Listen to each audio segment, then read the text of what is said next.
Dozen মানে কতগুলো? 12টা। কিন্তু এখানে দ্বিতীয় ক্ষেত্রেও একই বলেছে যে পুতুলের সংখ্যা কিন্তু বলেনি, তাই তো? পুতুলের সংখ্যা ওই 1 ডজন ছিল, এক্ষেত্রেও কিন্তু 1 ডজন রয়েছে।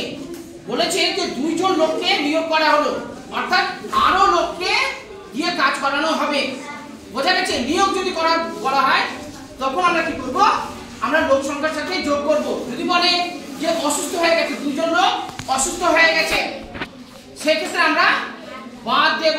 এখানে বলেছে নিয়োগ করবে, অর্থাৎ লোককে কাজে যোগ দিয়েছে। এবার তাহলে লিখি। বুঝতে অসুবিধা হচ্ছে?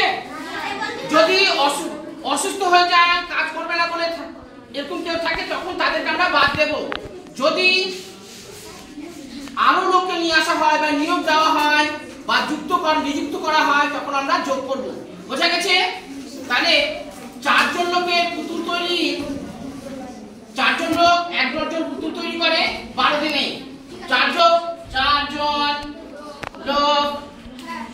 লোক 1 ডজন 1 ডজন পুতুল তৈরি করে কত দিনে?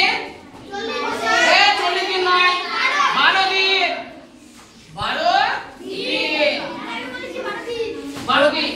এবার 1 জন লোক 1 ডজন পুতুল তৈরি করে 12 গুণ 4। হ্যাঁ, বেশি দিন লাগবে না কম দিন? বেশি হতে গেলে কে বলে ভাগ? স্যার সবিক বাড়তে গেলে আমরা গুণ করব। তুই ভাগ। 12 গুণ 4। এবার দেখো বলেছে 2 জন লোককে আরো নেওয়া হলো, 2 জন লোককে আরো নেওয়া হলো। স্যার 6 জন। 4 জন আর 2 জন, 6 জন।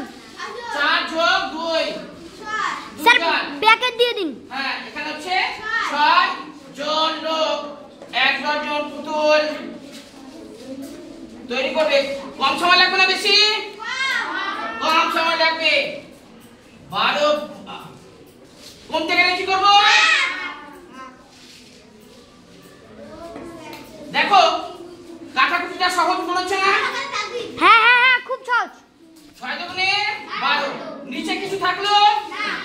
নিচে যদি কিছু না থাকে, উপরে যে সংখ্যা থাকবে তাদের সাথে আমরা গুণ করে দেব। তাহলে 4 দুগুণে 8 দিন। এবার তাহলে উত্তর লিখি। বাবা বোর্ডের দিকে। 1 ডজন পুতুল তৈরি করতে কত দিন সময় লাগবে? 1 ডজন পুতুল তৈরি করতে কতদিন, অর্থাৎ 8 দিন সময় লাগবে।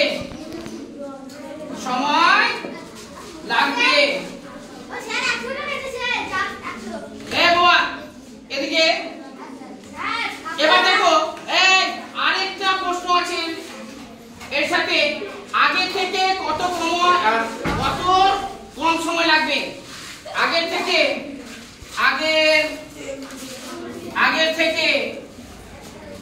কত কম সময়? আগে কত ছিল? 12 দিন ছিল। স্যার 4 দিন কম সময় লাগবে। 8 দিন, অর্থাৎ 4 দিন কম সময় লাগবে। 12 বিয়োগ 4 8 দিন। এটা ব্র্যাকেটে দিয়ে দিলাম। হ্যাঁ স্যার 4 দিন লাগবে। সময় লাগবে। 4 দিন সময় লাগবে।